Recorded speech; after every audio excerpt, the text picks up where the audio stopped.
Le invito entonces nuevamente que usted abra su Biblia allí en el capítulo 26 de Mateo, versículo 36 al 39. Vamos a leer la palabra del Señor allí. Entonces llegó Jesús con ellos a un lugar que se llama Getsemaní y dijo a sus discípulos, sentaos aquí, entre tanto que voy allí y oro. Y tomando a Pedro y a los dos hijos de Zebedeo, comenzó a entristecerse y a angustiarse en gran manera. Entonces Jesús les dijo: mi alma está muy triste hasta la muerte. Quedaos aquí y velad conmigo. Yendo un poco adelante, se postró sobre su rostro orando y diciendo: Padre mío, si es posible, pasa de mí esta copa, pero no sea como yo quiero, sino como tú. Oramos por esta palabra del Señor. Padre celestial, gracias te damos por esta tu palabra, por este privilegio que tenemos de abrirla en esta mañana y de pedir que tu Espíritu Santo abra e ilumine nuestro entendimiento. Abre también, Señor, nuestro corazón para que esta tu palabra penetre en nuestra vida, en nuestro corazón hasta lo más profundo. Que nuestra vida sea tierra fértil para esta palabra que pedimos sea sembrada en nosotros, para que nuestra vida sea, Señor, para tu gloria aún mayor cada día, y también para que cada día al enfrentar dificultades y problemas, Señor, podamos hacerlo en esta confianza y seguridad que tenemos de tu presencia y de tu familia como tu iglesia. Pedimos que tú nos ministres por medio de tu palabra y tu Espíritu Santo. Que no sean las palabras del pastor, sino que todos nosotros podamos oírte a ti hablándonos a través de esta tu santa palabra. Te lo pedimos en el nombre del Señor Jesús. Amén y amén. A lo largo de la vida todos vamos a tener momentos muy cruciales que pasar y situaciones muy difíciles que enfrentar, decisiones que serán difíciles de tomar porque implicarán riesgos, compromisos de todo tipo, y será muy difícil tomarlas, pero no imposibles. Quizás, obviamente algunos aquí son jóvenes, algunos están comenzando sus matrimonios, otros ya llevamos muchos años en ellos, y otros están en otra etapa de su vida, quizás de la viudez, porque han perdido a su compañero. De tal manera que algunos han tenido ya que atravesar situaciones muy difíciles y quizás haya otras que pasar. Y a otros les quedará en el camino, más adelante, en algún momento, situaciones muy difíciles que serán verdaderamente difíciles de tomar. Este día de ayuno que hemos tomado ha sido importante, tan importante, porque Dios nos ha hablado de tantas maneras a cada uno. Particularmente a mí trajo a mi memoria, especialmente la vida de mis padres. Detalle que hace mucho tiempo no recordaba.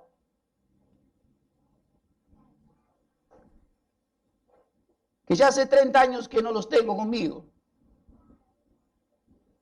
Mucho tiempo. Y muy joven cuando los perdí. Recordé también sus últimos tiempos en donde yo viví con ellos también. Quizás uno de los tiempos que más sufrieron ellos conmigo Y la decisión más crucial que tuve que tomar en aquellos años fue la de irme de la policía en donde yo trabajaba. Recuerdo que fue una verdadera lucha en mi interior entre lo que creía que debía hacer y lo que sabía que estaba haciendo mal. Entre lo que sabía que tenía que irme, renunciar, volver a la vida civil y enfrentar riesgos de mi propia vida otra vez. Salir a la nada, a acomodarme de vuelta a un mundo que prácticamente no conocía de esa forma, siendo un civil. Fue para mí verdaderamente una batalla terrible. La otra fue cuando Dios me, ya convertido al cristianismo y teniendo pocos años de creyentes, me pidió me puso en mi corazón que comenzara mi ministerio dentro de una cárcel, como era la cárcel de Devoto. Decisiones que traen crisis espirituales en donde lo que uno quiere no está muy conforme con lo que Dios quiere. O las decisiones que uno tiene que tomar no las alcanza a ver porque hay total oscuridad allí delante. Por eso quiero que en esta mañana el mensaje de hoy sea estos recursos espirituales que tenemos en Dios para enfrentar verdaderas batallas espirituales. Muchas veces no las veremos de esa manera, pero esos son verdaderas batallas espirituales para los cuales Dios nos ha dado recursos espirituales que nos van a ayudar a tomar las decisiones, a ejecutar las acciones que tengamos que hacer. En primer lugar, el primer recurso del cual Dios nos provee es la comunión de la iglesia, el compañerismo, la fraternidad de la congregación de la iglesia de Dios, el cuerpo del Señor Jesucristo, la familia de Dios. Primer recurso espiritual que tenemos para enfrentar batallas espirituales es esta comunión de la iglesia. Dice la palabra del Señor allí en el versículo 36 y 37. Entonces llegó Jesús con ellos a un lugar que se llama Getsemaní y dijo a sus discípulos: sentaos aquí, entre tanto que voy allí y oro. Y tomando a Pedro y a los dos hijos de Zebedeo, comenzó a entristecerse y a angustiarse en gran manera. Es de noche en el huerto de Getsemaní. Y aparte de todo lo que el Señor Jesucristo necesitó en su humanidad hasta ese momento, y que sus discípulos, que hace ya 3 años que están con Él, conocen, necesitó agua para beber, necesitó sitios para dormir, tiempo para poder descansar, necesitó comida para poder alimentarse. También en este momento Él necesita de la amistad y del compañerismo de sus discípulos y hermanos en la fe, que son su iglesia en ese momento, para compartir su aflicción, para compartir con Él su tristeza, para compartir con ellos la terrible situación que Él está atravesando y la que va a tener que enfrentar después. Y que también lo va a hacer tanto en gestos como en palabras. No es la primera vez que Jesús convoca a Pedro, Jacobo y Juan, hermanos, para hacer de ellos testigos. De hechos, testigos presenciales de hechos muy esenciales en la vida del Señor Jesucristo, de un hecho especial. Antes Jesús se manifestó a ellos allí en Marcos capítulo 9, en versículos 1 y 2, vemos cómo el Señor Jesucristo se manifiesta también a ellos de una manera especial. No lo hace con todos, sino con ellos, con este pequeño grupo. Dice la palabra de Dios, también les dijo, de cierto os digo, Marcos capítulo 9, versículos 1 y 2, que hay algunos aquí que no gustarán la muerte hasta que hayan visto el reino de Dios en su poder. 6 días después Jesús tomó a Pedro, Jacobo y Juan y los llevó aparte solos a un monte alto y se transfiguró delante de ellos. Y sus vestidos se volvieron resplandecientes, muy blancos como la nieve, tanto que ningún lavador en la tierra los puede hacer tan blancos. Y se les apareció Elías con Moisés, que hablaban con Jesús. Son testigos ellos, Pedro, Jacobo y Juan, de la gloria del Señor al manifestarse delante de su presencia. Pero ahora ellos van a ser testigos,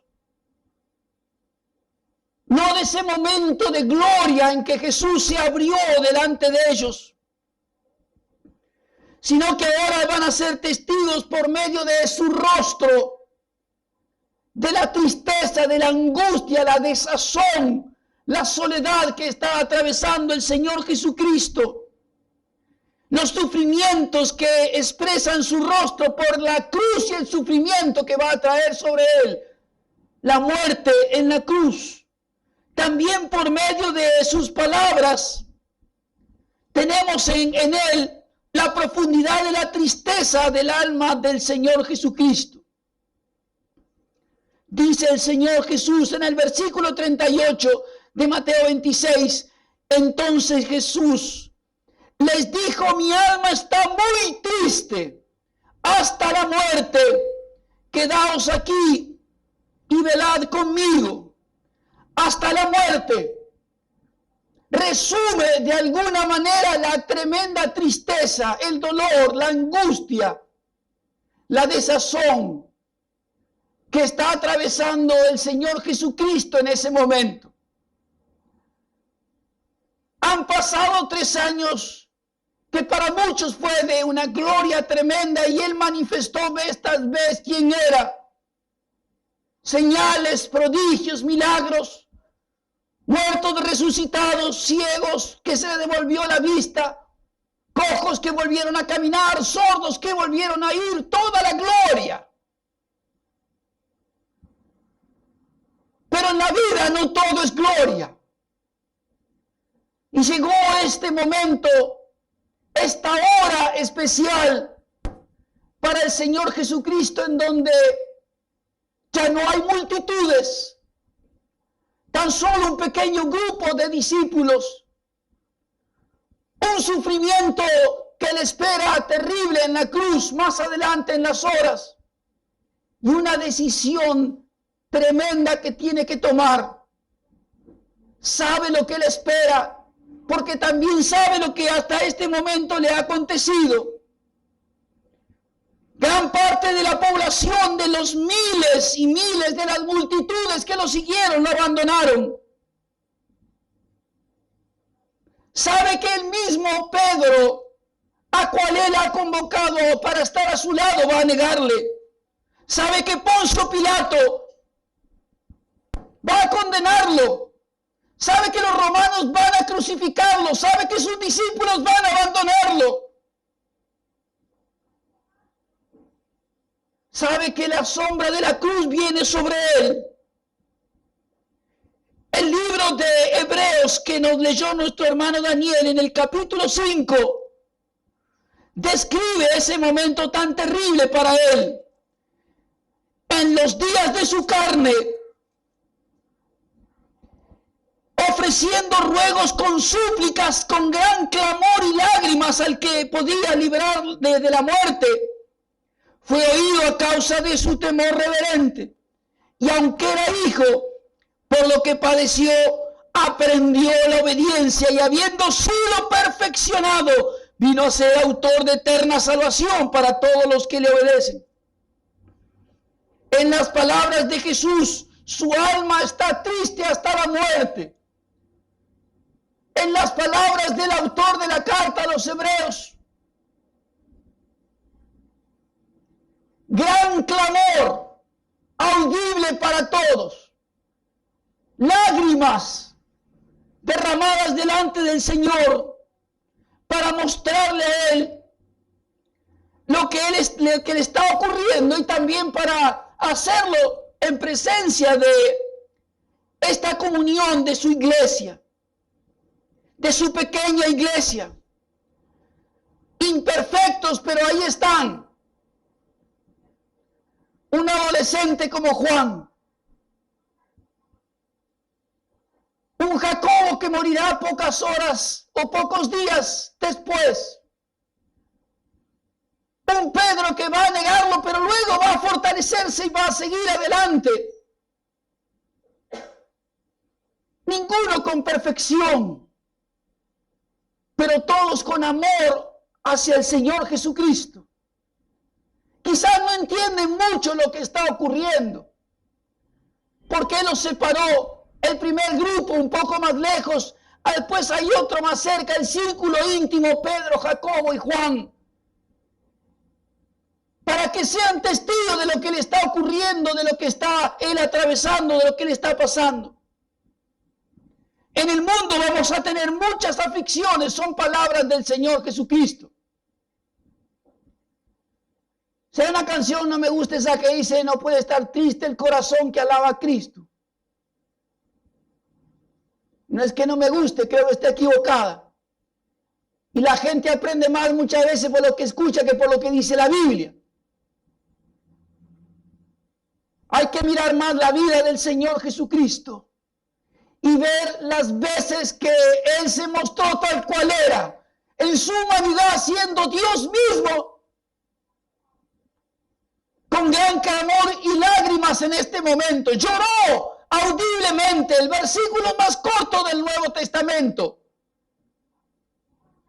Juan capítulo 11, donde se describe la muerte de Lázaro, dice Jesús lloró. Y ese verbo llorar allí en el griego expresa un dolor desde las entrañas que todos lo escuchan.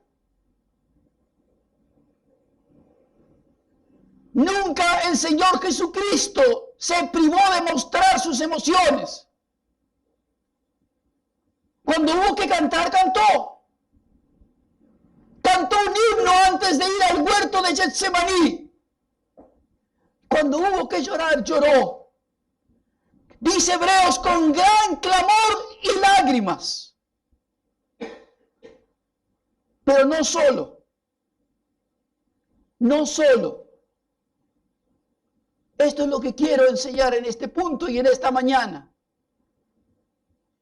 Uno de los recursos espirituales que Dios nos da para enfrentar verdaderas batallas espirituales en la vida es la comunión de la iglesia. La que muchos cambian por Facebook, por internet. En la década del 90 era por la radio.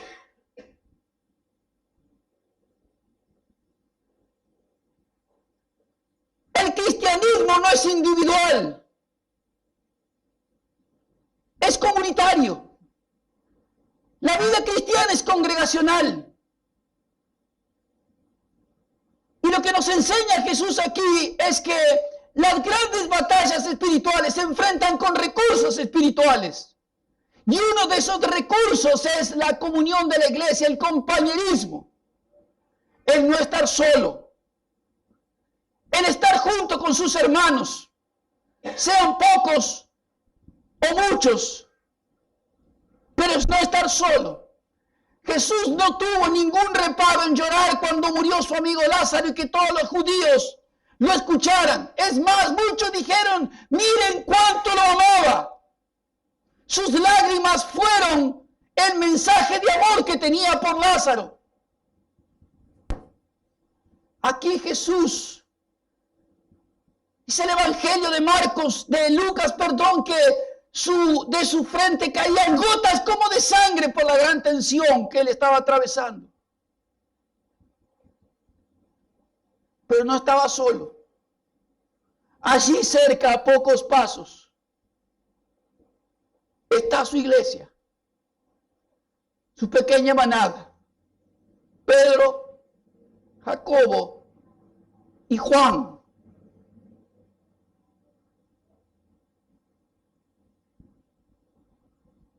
Es imposible describir el universo, la diversidad tremenda de conflictos y problemas que el cristiano tiene que enfrentar, muchas veces por su sola condición de ser cristiano y otras veces por el mundo en el que nos toca vivir. Las situaciones que nos toca enfrentar, pérdida del empleo, pérdida de seres queridos, de amigos, de enfermedades, bienes, abandonos. Pero la enseñanza del Señor Jesús es que para poder enfrentar todas estas situaciones, nosotros como cristianos, siguiendo su ejemplo, necesitamos del compañerismo de la iglesia. Usted necesita de su hermano. Usted necesita de su iglesia. Todos necesitamos de nuestros hermanos. Y necesitamos de esa iglesia que nos permita también expresar esta angustia y la tristeza y la desazón que quizás haya venido sobre nuestra vida. Necesitamos que la comunión de la iglesia misma, permita también y entienda y madure y crezca.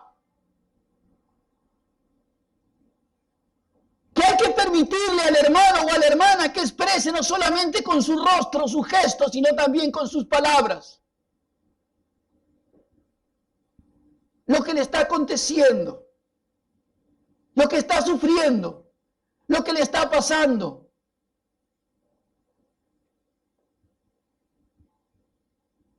¿Cuántas veces hemos atravesado situaciones difíciles como las que hemos mencionado?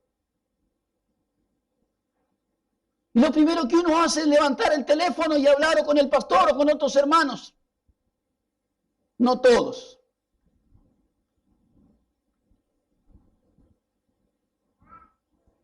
Algunos están tan mal enseñados que parecería que por ser cristiano uno no puede atravesar una situación de aflicción, que por ser cristiano no se me puede caer una lágrima, que por ser cristiano no puedo expresar mi dolor a mis hermanos. Pues mire, si está en una iglesia así, búsquese otra. Porque este es el ejemplo que el Señor Jesucristo nos ha dado. La decisión de la cruz se tomó en el huerto, humanamente hablando. Y en ese huerto, Jesús necesitó, buscó, congregó, reunió a sus hermanos y discípulos para que le estén acompañando en ese momento en donde debe tomar una decisión terrible, no solamente por su sufrimiento, sino por lo que eso va a alcanzar para la vida de otros. Hermanos, necesitamos que este ejemplo también forme parte de nuestra vida, no solamente individual, sino de nuestra vida comunitaria. Debemos aprender y no tener vergüenza de que si hay algo que nos causa dolor, que nos causa tristeza, el mejor lugar que usted puede encontrar es su iglesia. Son sus hermanos y hermanas, en donde compartir lo que le está ocurriendo. Cuando teníamos el comedor para niños aquí, y cuando uno de ellos perdió a su hermano porque nació muerto, ¿dónde fue? ¿Cree usted que fue a llorar? A buscar el consuelo aquí, con sus maestras. Necesitamos de la iglesia para que nos ayude a enfrentar situaciones difíciles que nos tocarán tocar en la vida, enfrentar en la vida. A cierta edad parece que no hay tanto conflicto, pero cuando empiezan a transcurrir los años, hay situaciones muy difíciles. Necesitamos del compañerismo de la iglesia. Necesitamos de esa comunión en nuestra familia. Es la familia de Dios, es la familia que Dios nos dio. Y es la que quiere estar y debe estar junto a nosotros, a nuestro lado, cuando debemos tomar una decisión, cuando tenemos que atravesar una situación que trae gran aflicción y dolor para nuestra vida. Recordé en estas últimas horas mucho de mis padres. Recordé cuando mi padre se fue. Habíamos pasado varios meses de hospital en hospital. Todos sabíamos que él se iba. Él también. Recuerdo la noche de su velatorio.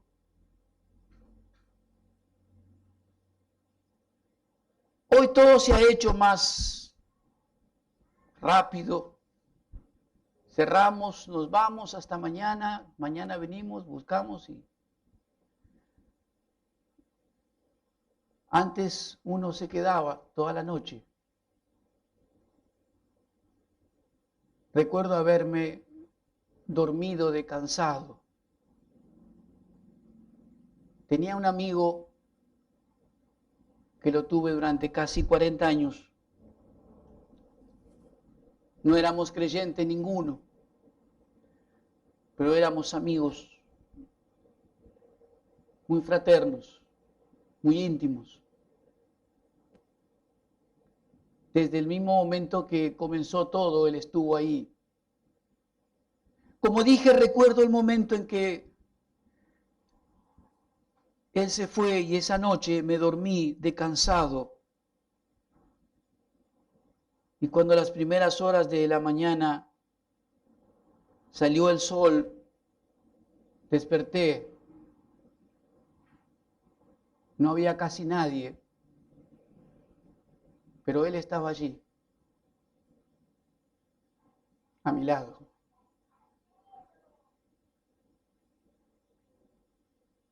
¿Cuánto bien me hizo?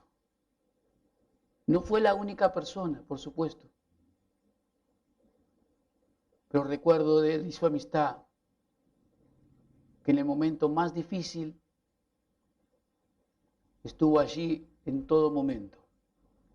Estuvo allí cuando todos llegaron, estuvo allí cuando todos se fueron, estuvo allí cuando me quedé dormido, estuvo allí cuando me desperté, cuando lloré, cuando me despedí de mi ser querido.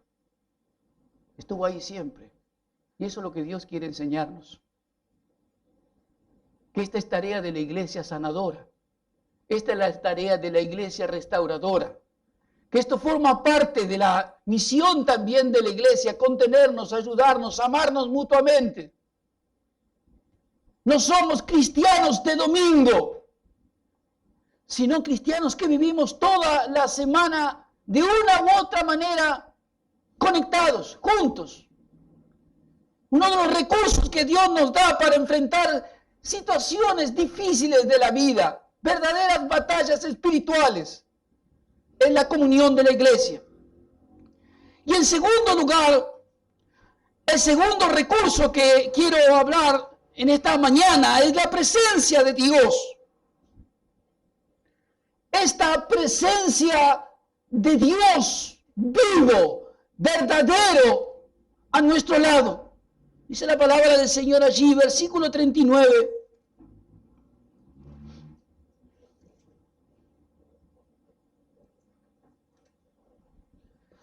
Yendo un poco adelante, se postró sobre su rostro, orando y diciendo: Padre mío, si es posible, pasa de mí esta copa, pero no sea como yo quiero, sino como tú. No solo Jesús necesita del compañerismo, sino también tiene una necesidad de la presencia de Dios. en su vida y en ese momento tan particular. Y otra vez hay aquí dos razones por las cuales él necesita de esta presencia de Dios en su vida. En primer lugar es para presentarle a él esta situación difícil por la cual él está atravesando. De nada sirve que podamos estar juntos con nuestros hermanos si no vamos en primer lugar también a Dios. Y Jesús va a presentar en primer lugar a Dios su situación. Padre, si es posible, pasa de mí esta copa. Ha llegado esta hora más crucial para la vida del Señor Jesucristo, la hora más terrible. Ha tenido distintos momentos en el Nuevo Testamento, particularmente en los Evangelios, donde se habla de horas en las que Jesús las menciona como un momento particular, crucial para su vida. Cuando lo apresen horas más tarde, va a decir, esta es la hora de las tinieblas. Ahora es la hora de tomar una decisión. Y él va delante de la presencia del Señor para poner delante de él su situación. Es el momento más crucial y clave de su vida en esta hora. Debe decidir si va a continuar adelante o si va a retroceder. Debe decidir si va a ser obediente al Padre o se va a quedar en donde está. Está buscando si es que hay alguna otra posibilidad de atravesar la hora terrible que le va a tocar atravesar en la cruz. Se habla tanto de la cruz. Hasta el momento se dice que es una de las, quizás la peor tortura que la historia enseña que un hombre puede pasar. Jesús sabe lo que le espera. Los clavos, el látigo, el abandono, la blasfemia, estar colgado sobre su cuerpo mismo, sobre su peso colgado de clavos en las manos. Sabe también que llegará el momento en que ni aún la presencia de su Padre va a poder disfrutar. Padre, ¿por qué me abandonas? El momento en que nuestros pecados son cargados sobre la persona de Jesucristo, la santidad de Dios no mira. Es el momento donde Jesús siente que su Padre no está allí con él. Todo eso, en ese momento, mientras él está allí de rodillas, quizás haya alguna otra manera de evitar tanto sufrimiento. Pero va a Dios, consciente de lo que tiene que enfrentar, va a la persona de Dios, su Padre, a presentarle esa situación, su dolor, su angustia. Quizás sí es posible, pero si no lo es, sea como tú quieres y no como yo quiero. Esta es la segunda razón por la que él necesita de la presencia de Dios. Saber que va a tomar una decisión en donde la soberanía de Dios está por sobre todas las cosas. ¿Me entiende? Soberanía de Dios. En este tiempo en donde parece que es la soberanía del hombre la que debe prevalecer siempre. Es lo que yo quiero, lo que a mí me hace bien, lo que yo necesito y no lo que Dios quiere. Jesús es un ejemplo de haber utilizado este recurso espiritual en su hora más terrible, la hora de decidir enfrentar la cruz y todo el sufrimiento que eso conllevaba. Él va a Dios, clama a Dios si es posible que haya alguna otra forma de pasar por eso, pero no se haga mi voluntad, sino la tuya. Un tremendo sufrimiento mental, gotas como de sangre, dice el Evangelio de Lucas, caían. Pero allí está la presencia de Dios. El Evangelio de Lucas dice que un ángel le fortalecía. Dios estaba con él. Mi amado, quiero que usted recuerde esto. Dios nunca le abandonará. Nunca. No importa la situación en la que usted se encuentre. Dios nunca abandona a sus hijos. Nunca. Quizás usted no verá el ángel, pero Dios sí lo verá a usted. Y debemos creer esto y debemos fortalecernos en esto y tener en claro que estos recursos espirituales los necesitamos para enfrentar situaciones, verdaderas batallas espirituales en la vida. Ir en primer lugar a Dios, a presentar nuestra situación. Si hay una verdadera batalla espiritual que usted va a enfrentar, que yo también he tenido que enfrentar muchas veces y también enfrento todavía, es cuando nuestra voluntad, el deseo de nuestra alma choca quizás con los deseos de la voluntad revelada de Dios en su palabra. En el plan de salvación de Dios, la cruz está preparada para Jesucristo. Pero en su humanidad Jesús le cuesta, le va a doler, le va a quitar la vida. Y eso es lo que debemos aprender. Que muchas veces en la vida, sean jóvenes, adultos o mayores, nuestra voluntad, el deseo de nuestra alma,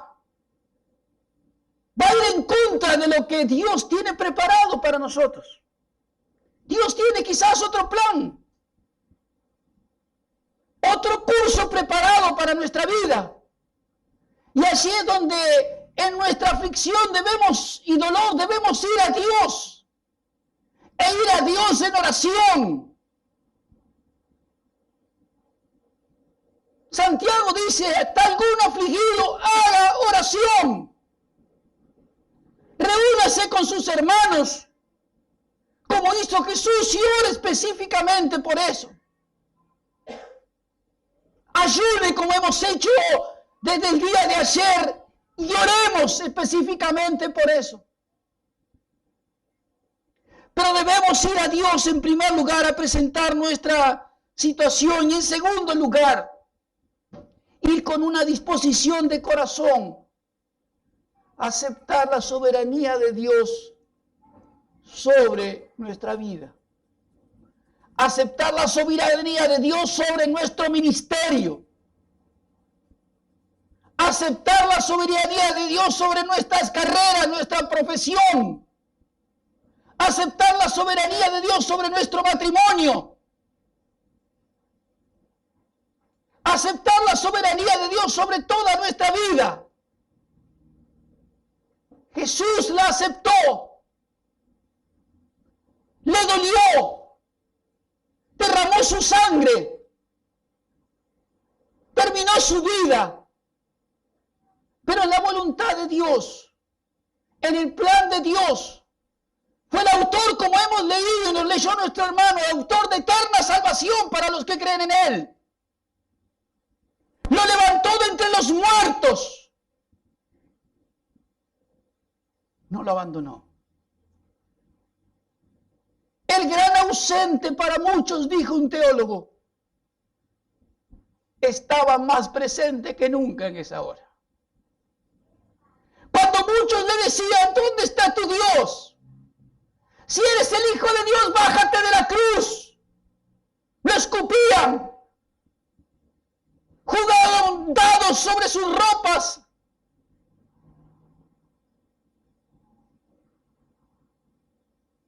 pero Dios lo levantó de entre los muertos. Y así hará con nosotros. Su gran enseñanza para nosotros es: hay tremendas luchas espirituales, verdaderas batallas espirituales que vamos a enfrentar. Pero hay recursos que Dios nos ha dado. Una es la iglesia. La iglesia,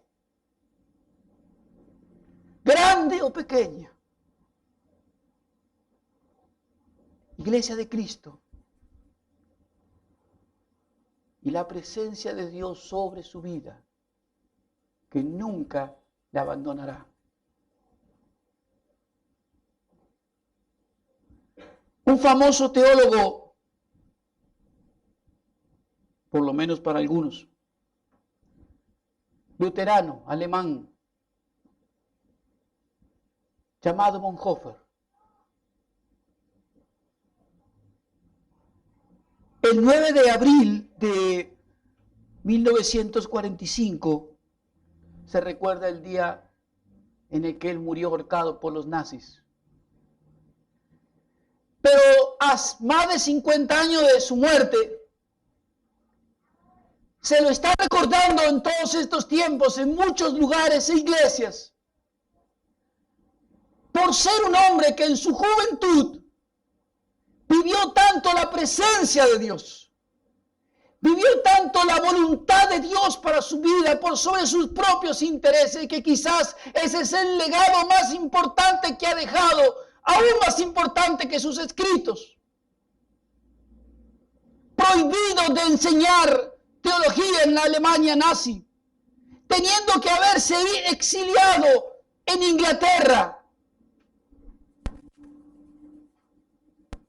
Él decidió volver a la Alemania, volver con la llamada iglesia, se llamaba iglesia confesante, la iglesia fiel a la palabra de Dios, y no la iglesia que se acomodó al poder de turno. Sus amigos, parientes le dijeron: volver a Alemania es ir a la muerte, debo volver con mi iglesia. Volvió con su iglesia. La Gestapo lo detuvo. Lo encarcelaron, juzgaron y condenaron. El 8 de abril, horas antes de su muerte, en un campo de concentración, celebró su último servicio para los presos que estaban con él. ¿Quién tiene semejante serenidad?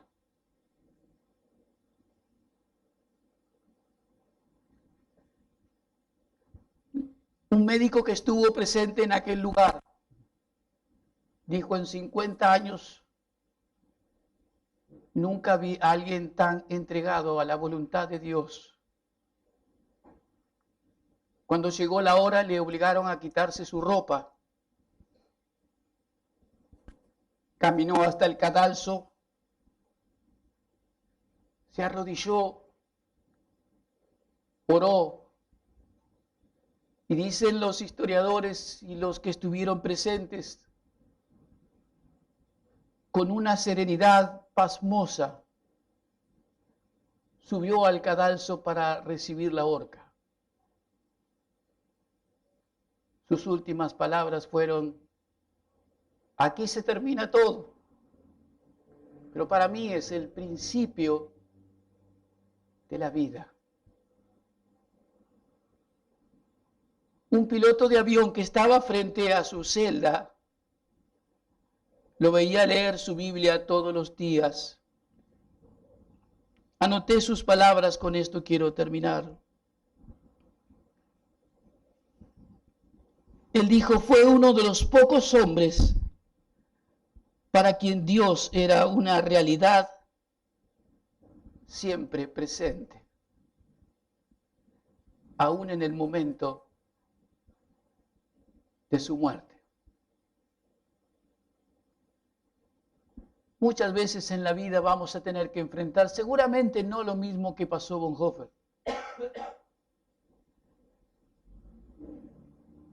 pero verdaderas crisis o batallas espirituales donde tendremos que tomar decisiones, donde parece que todo es oscuridad delante nuestro. Y allí es donde Dios nos da estos recursos espirituales para enfrentarlos. La comunión de la iglesia. Bonhoeffer celebró su último servicio horas antes de que lo ahorcaran.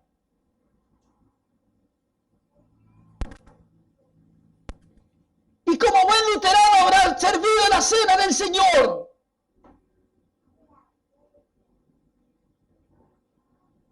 Dios quiere que tengamos la iglesia como aquello que nos rodea, nos sostiene, nos contiene y nos ayuda a enfrentar eso. Los momentos difíciles, las batallas, las crisis. Pero por sobre todas las cosas, la voluntad de Dios soberana sobre nuestra vida. Si estamos seguros que lo que estamos haciendo es la voluntad de Dios, que la decisión que tomamos es la voluntad de Dios para nuestra vida, para nuestro ministerio, para nuestra iglesia, pues entonces adelante. No importa lo que pase, Dios estará presente. Dios nunca abandona a sus hijos. Quizás usted busque en oración si hay alguna otra manera de atravesar la situación como lo hizo Jesús. Pero si Dios le indica que no hay otra manera porque esa es su voluntad, entonces hagamos como hizo nuestro Señor, nuestro Salvador, nuestro Maestro. Presentemos a Dios la situación, pero también aceptemos su soberanía sobre nuestra vida, también sobre nuestra iglesia, también sobre su ministerio, también sobre su matrimonio. Recursos espirituales para enfrentar verdaderas batallas espirituales. La comunión de la iglesia, la familia de Dios. Para muchos, la única familia que tienen, la que no le abandonará. Y la presencia de Dios.